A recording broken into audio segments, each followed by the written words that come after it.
92. If he makes his first from behind the arc tonight. That was a career high 7 threes when they played back in December. Markieff turns, got to get the bounce, and he scores. And he's nursing a bit of a tender right ankle sprain, but I don't think it's going to bother him. Here's Lillard. He bothers all defenses. He falls back, can't score, rebound, and one of the best offensive rebounders in the game has it, and he throws it to Airplane Mark.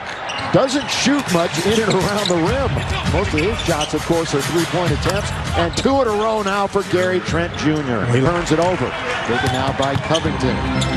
Trent on its way. Not going to get it this time, but there's Kanter, and he keeps it alive for them. Lillard on its way.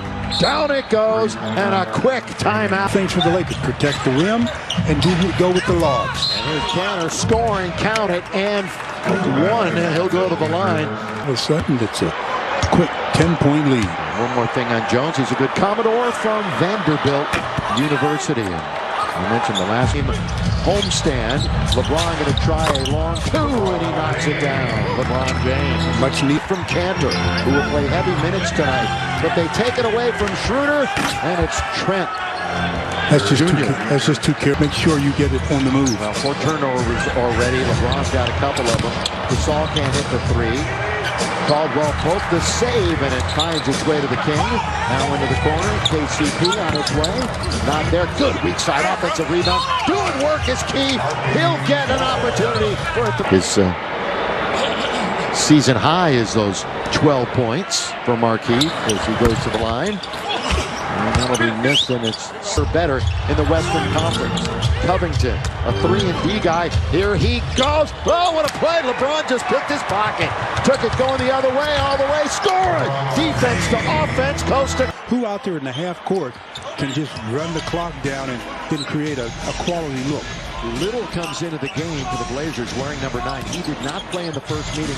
COVID protocol. And the 3 by Damian Lillard.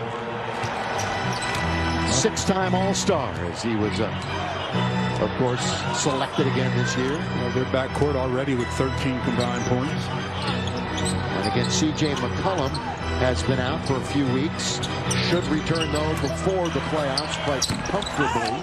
Rebound Little. Did he foul? Because down went Kuz. Yeah, the foul is going to be called on Kuz as he was trying to solve. Montrez, 16 points. 22 minutes to go along with 6 rebounds in Utah. His season high 26 points. He netted on Monday in the loss to Washington. Lillard guarded by Keith, trying to get around him. Here he goes. Hands off to Kanter. Offensive foul. It's going the other way. Damian Lillard gets into the paint, leaves his feet to make a pass, and runs over Montrez. Montrez steps in, and when you leave your feet, you know you have to come down somewhere. There he was. Lakers still number 1 in taking charges in the league. You know, Kanter, very good offensive player, really good rebounder, not a great defender. Really not his strong suit on this end of the floor. Montrez hands off now to Schroeder. Back to Trez, leans in and scores. Good little 2-man game. He's got that little floater that he shoots there. He just caught it, and before Kanter could do anything, he shot the little teardrop. Laker bench had only 23 in the first meeting, and Montrez led the charge for the Lakers in that game with 9 off the bench. Lillard inside out. Trent Jr., Rainbow, going to be on target, and Kuzma's got the rebound. Now to Dennis Schroeder for the quickness. He was alone if he wanted that one from the free throw line. Instead, he'll be aggressive again. And there's his floater in the lane for 2.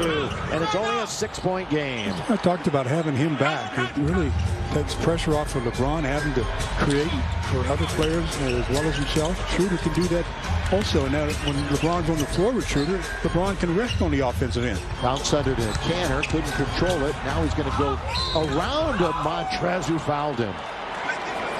Try to go up and under on Montrez on the reverse side. Yeah, you got to make Kanter a facilitator when he's that deep. As you look at the foul, he got all ball but came off the ball and then got all arms. So Good call by the official as Enes Kanter goes to the line for the first time. Now, if you just joined us, Lakers have not led. They trailed by as many as 11 here in the quarter. And with Enes Kanter on the line, we have a moment. Here's a quick word from Morongo. Playing it safe. The good times are back. In for the Blazers is Rodney Hood. Can be another matchup problem because he one of those players that shoots a legitimate jump shot. I mean, he elevates, especially when he's in the mid post when he's being defended by a shorter defender. Kanter with some Southern California ties, played at Stone Ridge Prep in Simi Valley. Nick Vucevic played there also. Kuzma looks to attack. He tries the floater in the lane. They knock it around. Montrez underneath, and he gets fouled. He'll shoot free throws. Boy, doing the work. Offensive rebounding is Montrez on that play as Kuz draws a crowd and throws it up, and Montrez goes to the glass and gets fouled. All right, with Schroeder back, and of course AD's out for another 2-3 weeks. How's the rotation looking tonight, Mike Trudell? Yeah, Billy, so you can see that Frank Vogel's trying something different here than what he was doing with Schroeder and LeBron's minutes with AD in the lineup, and that's, of course, just to stagger them to try to get some more offense of time on the ball for Schroeder with this portion of the second unit. So he went out with about 7 minutes left, then LeBron 2 minutes later, and then he brings Schroeder right back. So, Stu, again, that's not something that you typically would have seen, but makes